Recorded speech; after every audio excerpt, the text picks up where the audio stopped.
നമസ്കാരം, ഏവർക്കും pre market റിപ്പോർട്ട്സുകളിലേക്ക് സ്വാഗതം. ഇന്ന് മാർച്ച് 9, 2026 തിങ്കൾ. അങ്ങനെ നമ്മൾ ഈ കലണ്ടർ മാസത്തെ രണ്ടാമത്തെ ആഴ്ചയിലേക്ക് പ്രവേശിക്കുകയാണ് ഇന്നു മുതൽ. ഇന്നലെ ഇന്ത്യ 96 റൺസിന് T20 വേൾഡ് കപ്പ് വിജയിക്കുകയുണ്ടായി. ഇതാദ്യമായിട്ടാണ് ഒരു രാജ്യം ബാക്ക് ടു ബാക്ക് ആയിട്ടും കൂടാതെ ഹോം ഗ്രൗണ്ടിൽ വെച്ച് നടത്തുന്ന മത്സരത്തിൽ വിജയിക്കുകയും ഉണ്ടായത്. ഇനി മാർക്കറ്റിലേക്ക് വന്നു കഴിയുമ്പോൾ വെള്ളിയാഴ്ച നമ്മുടെ മാർക്കറ്റ് അടച്ചതിന് ശേഷം കാര്യങ്ങളൊക്കെ വീണ്ടും മാറിമറിയുകയുണ്ടായി. എസ്പെഷ്യലി ക്രൂഡ് ഓയിലിന്റെയും ബ്രെൻ ക്രൂഡിന്റെയൊക്കെ വിലയിൽ. കൂടാതെ ഇന്ന് വീണ്ടും വ്യാപാരം പുനരാരംഭിച്ച കൊമോഡിറ്റി മാർക്കറ്റിൽ അതിശക്തമായ ഉയർച്ചയാണ് ഇവയുടെയൊക്കെ വിലയിൽ അനുഭവപ്പെടുന്നതും. കൂടാതെ റഷ്യയുടെ ഭാഗത്ത് നിന്നും ഇറാൻ US യുദ്ധത്തെക്കുറിച്ച് ഔദ്യോഗികമായ നിലപാടും പുറത്തുവരികയുണ്ടായി. ഇവയെക്കുറിച്ചൊക്കെ വിശദമായി തന്നെ നമുക്ക് ഈ വീഡിയോയിൽ പരിശോധിക്കാം. വ്യാഴാഴ്ച റിലീഫ് റാലിയെ തുടർന്ന് നേട്ടത്തോടുകൂടി വ്യാപാരം അവസാനിപ്പിക്കുവാൻ സാധിച്ച ഇന്ത്യൻ മാർക്കറ്റിന് വീണ്ടും വെള്ളിയാഴ്ച അതിശക്തമായ നഷ്ടത്തോടുകൂടി തന്നെ വ്യാപാരം അവസാനിപ്പിക്കേണ്ടതായിട്ടും വന്നു.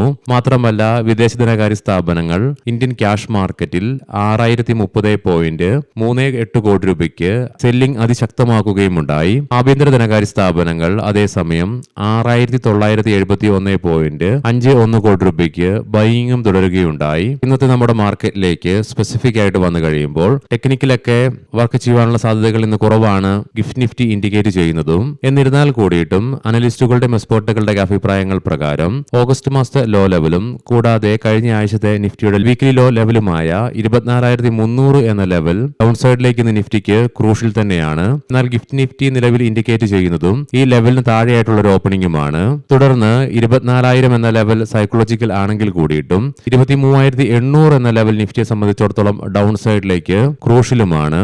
ഈ ലെവലും ഇന്ന് നിഫ്റ്റിക്ക് ബ്രേക്ക് ചെയ്യേണ്ടതായിട്ട് വന്നു കഴിയുകയാണെങ്കിൽ തുടർന്ന് താഴേക്കുള്ള നിഫ്റ്റിയുടെ പ്രയാണം നോക്കിക്കണ്ടു തന്നെ അറിയേണ്ടതായിട്ടുമുണ്ട്. എന്നാൽ അതേസമയം സാധ്യതകൾ കുറവാണെങ്കിലും ഒരു റീബൗണ്ട് സംഭവിക്കുകയാണെങ്കിൽ 24,500 എന്ന ലെവൽ അതിശക്തമായി മറികടക്കുവാൻ നിഫ്റ്റിക്ക് ആവുകയാണെങ്കിൽ തുടർന്ന് 24,700 എന്ന ലെവൽ നിഫ്റ്റിയെ സംബന്ധിച്ചിടത്തോളം ഒരുപക്ഷെ അപ്പർ സൈഡിലേക്ക് അതിശക്തമായ റെസിസ്റ്റൻസും നേരിട്ടേക്കാം. പ്രത്യേകം ശ്രദ്ധിക്കുക, ഇത് ട്രേഡ് റെക്കമെൻഡേഷൻ അല്ല, അനലിസ്റ്റുകളുടെയും എക്സ്പേർട്ടുകളുടെ അഭിപ്രായങ്ങൾ മാത്രമാണ്. എഡ്യൂക്കേഷൻ പർപ്പസിനു വേണ്ടിയിട്ടാണ് ഈ ലെവലുകൾ വിശദീകരിക്കുകയും ഉണ്ടായത്. ഇന്ന് ഇന്ത്യയിൽ നിന്നും പ്രധാനപ്പെട്ട മാക്രോ ഇക്കണോമിക് ഡാറ്റകളുടെ റിലീസ് ഒന്നും തന്നെയില്ല. ഇന്നത്തെ പ്രധാനപ്പെട്ട ഗ്ലോബൽ ഇവന്റിൽ രാവിലെ 7 മണിയോടുകൂടി ഫെബ്രുവരി മാസത്തെ ഇൻഫ്ലേഷൻ ഡാറ്റയുടെ റിലീസ് ഉണ്ട് ചൈനയിൽ നിന്നും. മറ്റ് പ്രധാനപ്പെട്ട ഗ്ലോബൽ ഇവന്റുകളും ഒന്നും തന്നെ ഇന്ന് നിലനിൽക്കുന്നതുമില്ല. വെസ്റ്റ് ഏഷ്യൻ പ്രശ്നങ്ങളൊക്കെ പൊട്ടിപ്പുറപ്പെട്ട് ഒരാഴ്ചകൾക്ക് ശേഷം നിശബ്ദമായിരുന്ന ചൈനയിൽ നിന്നും ഇന്നലെ ഔദ്യോഗികമായി തന്നെ ഇറാൻ US യുദ്ധത്തെക്കുറിച്ച് അവരുടെ നിലപാട് വ്യക്തമാക്കുകയുണ്ടായി. ന്യൂട്രലായിട്ടുള്ള നിലപാടല്ല റഷ്യക്കുള്ളത്, വ്യക്തമായ ഒരു പക്ഷം തന്നെ റഷ്യക്കുണ്ടെന്നുള്ള വെളിപ്പെടുത്തലാണ് അവരുടെ ഭാഗത്ത് നിന്ന് വരികയും ഉണ്ടായത്. ഇതിനെ തുടർന്ന് തങ്ങളുടെ നിലപാട് ഇറാനൊപ്പമാണെന്നുള്ള ഔദ്യോഗിക പ്രഖ്യാപനം റഷ്യയിൽ നിന്ന് വരികയും ഉണ്ടായി. കൂടാതെ ഇറാന്റെ ടോപ്പ് ഒഫീഷ്യൽസിന്റെ ഭാഗത്ത് നിന്നും തങ്ങളുടെ പരമോന്നത നേതാവിനെ വധിച്ചതിന് US പ്രസിഡന്റ് ട്രംപ് വലിയ വില നൽകേണ്ടി വരുമെന്നുള്ള പ്രഖ്യാപനവും ഇറാൻ ടോപ്പ് ഒഫീഷ്യൽസിന്റെ ഭാഗത്ത് നിന്നും വരികയും ഉണ്ടായി. അതുകൊണ്ട് തന്നെ ഇതിന്റെയൊക്കെ ഒരു പ്രതിഫലനം ഇന്ന് മാർക്കറ്റിൽ നമ്മൾ എക്സ്പെക്ട് ചെയ്യേണ്ടതായിട്ടും വരും. എസ്പെഷ്യലി റഷ്യയുടെ ഭാഗത്ത് നിന്നും അവരുടെ നിലപാട് വ്യക്തമാക്കിയതിനെ തുടർന്ന് ലീഡിംഗ് ആയ ADR സ്റ്റോക്സിൽ വിപ്രോ ADRന് 4.5%, ഇൻഫോസിസ് ADRന് 4%, ഡോക്ടർ റെഡ്ഡീസിന് 1% നേട്ടത്തോടുകൂടി വ്യാപാരം അവസാനിപ്പിക്കുവാനായപ്പോൾ HDFC ബാങ്ക് ADRന് 3%, ആക്സിസ് ബാങ്ക് ADRന് 2.5%, ICICI ബാങ്ക് ADRന് 2% നേട്ടത്തോടുകൂടി തന്നെ വ്യാപാരം അവസാനിപ്പിക്കുവാനുമായി. ഇനി നമുക്ക് ഗ്ലോബൽ മാർക്കറ്റുകൾ പരിശോധിക്കാം. വെള്ളിയാഴ്ച US മാർക്കറ്റിന് അതിശക്തമായ നഷ്ടത്തോടുകൂടി തന്നെ വ്യാപാരം അവസാനിപ്പിക്കേണ്ടതായിട്ടും വന്നു. തൽഫലമായി S&P 500ന് 1.5%, നാസ്ഡാക്കിന് 1.5% നഷ്ടത്തോടുകൂടി തന്നെ വ്യാപാരം അവസാനിപ്പിച്ചപ്പോൾ ഇന്ന് വീണ്ടും വ്യാപാരം പുനരാരംഭിച്ച യുഎസിലെ ഡോ ജോൺസ് ഫ്യൂച്ചർ 2% അഥവാ 900 പോയിന്റുകളുടെ നഷ്ടത്തോടു കൂടിയിട്ടാണ് വ്യാപാരം പുനരാരംഭിച്ചിരിക്കുന്നത്. യൂറോപ്യൻ മാർക്കറ്റ്സിൽ UK മാർക്കറ്റിന് 1.5%, ഫ്രാൻസ് മാർക്കറ്റിന് 0.5%, അതേസമയം ജർമ്മൻ മാർക്കറ്റിന് 1% നഷ്ടത്തോടുകൂടി തന്നെ വ്യാപാരം അവസാനിപ്പിക്കേണ്ടതായിട്ടും വന്നു. ഇന്ന് രാവിലെ വീണ്ടും വ്യാപാരം പുനരാരംഭിച്ച ഗിഫ്റ്റ് നിഫ്റ്റി 3.5% അഥവാ 800 പോയിന്റുകളുടെ നഷ്ടമാണ് പ്രതിഫലിക്കുന്നതും. ആയതിനാൽ തന്നെ ഇന്ന് ഇന്ത്യൻ മാർക്കറ്റിലും അതിശക്തമായ ഒരു ഗ്യാപ് ഡൗൺ ഓപ്പണിംഗ് എക്സ്പെക്ട് ചെയ്യേണ്ടതായിട്ട് വരും.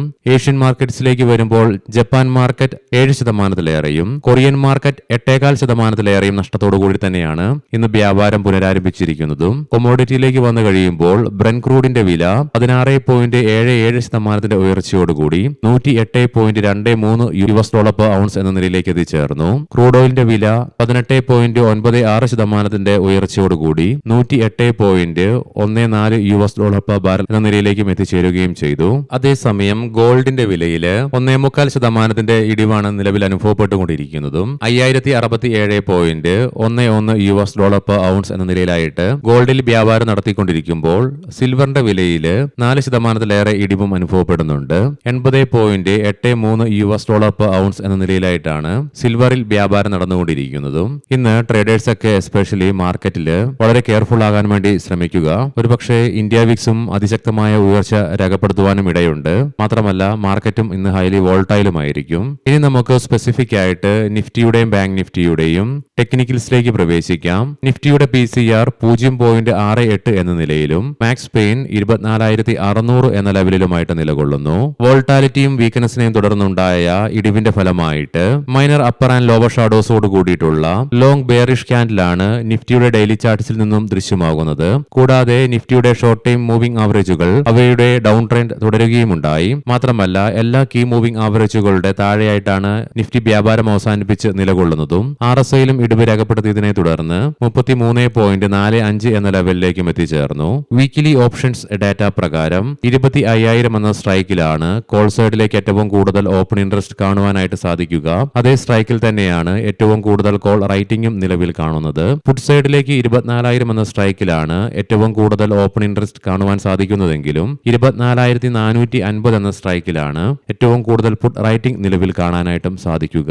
ബാങ്ക് നിഫ്റ്റിയുടെ PCR 0.79 എന്ന നിലയിലും മാക്സ് പെയിൻ 59,000 എന്ന ലെവലിലുമായിട്ട് നിലകൊള്ളുന്നു. ബാങ്ക് നിഫ്റ്റിയുടെ ഡെയിലി ചാർട്ട്സിൽ നിന്നും ലോങ് റെഡ് ക്യാൻഡിൽ തന്നെയാണ് കാണുവാനായിട്ടും സാധിക്കുക. വെള്ളിയാഴ്ച ഉണ്ടായ അതിശക്തമായ ഇടിവിനെ തുടർന്ന് 100-day EMAയിലുള്ള സപ്പോർട്ടും ബാങ്ക് നിഫ്റ്റിക്ക് നഷ്ടപ്പെട്ടു. നിലവിൽ ബാങ്ക് നിഫ്റ്റി അതിന്റെ 200-day EMAയ്ക്ക് തൊട്ടു മുകളിലായിട്ടാണ് വ്യാപാരം അവസാനിപ്പിച്ച് നിലകൊള്ളുന്നതും. RSIയിലും ഇടിവ് രേഖപ്പെടുത്തിയതിനെ തുടർന്ന് 31.91 എന്ന ലെവലിലേക്കും എത്തിച്ചേർന്നു. കൂടാതെ ബാങ്ക് നിഫ്റ്റിയുടെ ഷോർട്ട് മിഡ് ഡേ മൂവിംഗ് ആവറേജുകൾ ഡൗൺ ട്രെൻഡിലേക്ക് മാറുകയും ചെയ്തു. മന്ത്ലി ഓപ്ഷൻസ് ഡാറ്റ പ്രകാരം 59,000 എന്ന സ്ട്രൈക്കിലാണ് കോൾ സൈഡിലേക്ക് ഏറ്റവും കൂടുതൽ ഓപ്പൺ ഇൻട്രസ്റ്റ് കാണുവാനായിട്ട് സാധിക്കുക.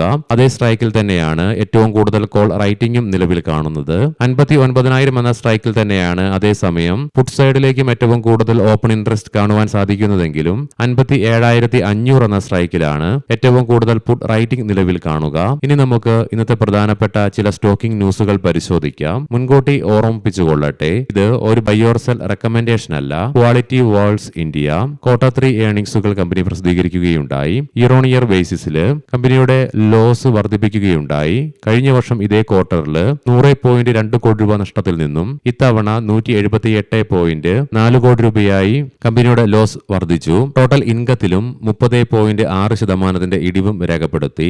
SML മഹേന്ദ്ര കൊമേഴ്ഷ്യൽ വെഹിക്കിൾസ് ഫെബ്രുവരി മാസത്തെ auto sales data company release ചെയ്തു. ഇയർ ഓൺ ഇയർ ബേസിസിൽ ടോട്ടൽ സെയിൽസിൽ 15.1% ഉയർച്ച രേഖപ്പെടുത്തിയപ്പോൾ എക്സ്പോർട്സിൽ 49.1% ഉയർച്ചയും രേഖപ്പെടുത്തി. പ്രൊഡക്ഷനിലും അതേസമയം 16.4% വർധനവും രേഖപ്പെടുത്തുകയുണ്ടായി. മാക്സ് എസ്റ്റേറ്റ്സ് നോയിഡയിലെ മാക്സ് 1 പദ്ധതിക്ക് റെറയുടെ ഭാഗത്ത് നിന്നും കമ്പനിക്ക് അംഗീകാരം നൽകുകയുണ്ടായി. ഈ പ്രൊജക്ട് വഴി മൊത്തം 2,000 കോടി രൂപയുടെ വിൽപ്പന സാധ്യതയും ഏകദേശം 120 കോടി രൂപയുടെ വാർഷിക വാടക വരുമാനവുമാണ് മീഷോ 2023-24 അസസ്മെന്റ് വർഷത്തേക്കുള്ള ഒരു അസസ്മെന്റ് ഓർഡറും കൂടാതെ ആദായ നികുതി വകുപ്പിൽ നിന്ന് ഒരു ഡിമാൻഡ് നോട്ടീസും കമ്പനിക്ക് ലഭിച്ചു. ബാധകമായ പലിശ ഉൾപ്പെടെ 1,499.73 കോടി രൂപയുടെ നികുതി ആവശ്യമാണ് ഉന്നയിച്ചിട്ടുമുള്ളത്. സിസ്റ്റംസ് ഇന്റർനാഷണൽ 6 രൂപ പെർ ഷെയർ എന്ന നിലയിൽ ഇൻട്രീം ഡിവിഡന്റ് കമ്പനിയുടെ ബോർഡ് പ്രഖ്യാപിച്ചു. മാർച്ച് 12 ആയിരിക്കും റെക്കോർഡ് ഡേറ്റ് ആയിട്ട് പരിഗണിക്കുന്നതും. യെസ് ബാങ്ക് മാർച്ച് 12 മുതൽ പ്രാബല്യത്തിൽ വരുന്ന തരത്തിൽ ബാങ്കിന്റെ MDയും CEOയുമായി ശ്രീ വിനയ് മുരളീധർ ടോൺസയെ നിയമിക്കുന്നതിന് ബോർഡ് അംഗീകാരം നൽകുകയുണ്ടായി. Tata power company roof top solar, EV charging, smart home solutions ബിസിനസ്സുകളെ ഡിജിറ്റലായി പരിവർത്തനം ചെയ്യുന്നതിനായി സെയിൽസ് ഫോഴ്സുമായി കമ്പനി സഹകരണം പ്രഖ്യാപിച്ചു. റൈറ്റ്സ് സൗത്ത് വെസ്റ്റേൺ റെയിൽവേയിൽ നിന്ന് റെയിൽവേ വൈദ്യുതീകരണ ജോലികൾക്കുള്ള 729.28 കോടി രൂപയുടെ ഓർഡർ കമ്പനിക്ക് ലഭിച്ചു. IRB ഇൻഫ്രാസ്ട്രക്ചർ ഡെവലപ്പേഴ്സ് ഫെബ്രുവരി മാസത്തെ ടോൾ റവന്യൂവിൽ ഇയർ ഓൺ ഇയർ ബേസിസിൽ 21.55% വർധനവ് രേഖപ്പെടുത്തി. ഏവർക്കും നല്ല ഒരു ട്രേഡിംഗ് ദിനം ആശംസിക്കുന്നു. വൈകുന്നേരം പോസ്റ്റ് മാർക്കറ്റ് റിപ്പോർട്ട്സുമായി കണ്ടുമുട്ടാം. നന്ദി, നമസ്കാരം.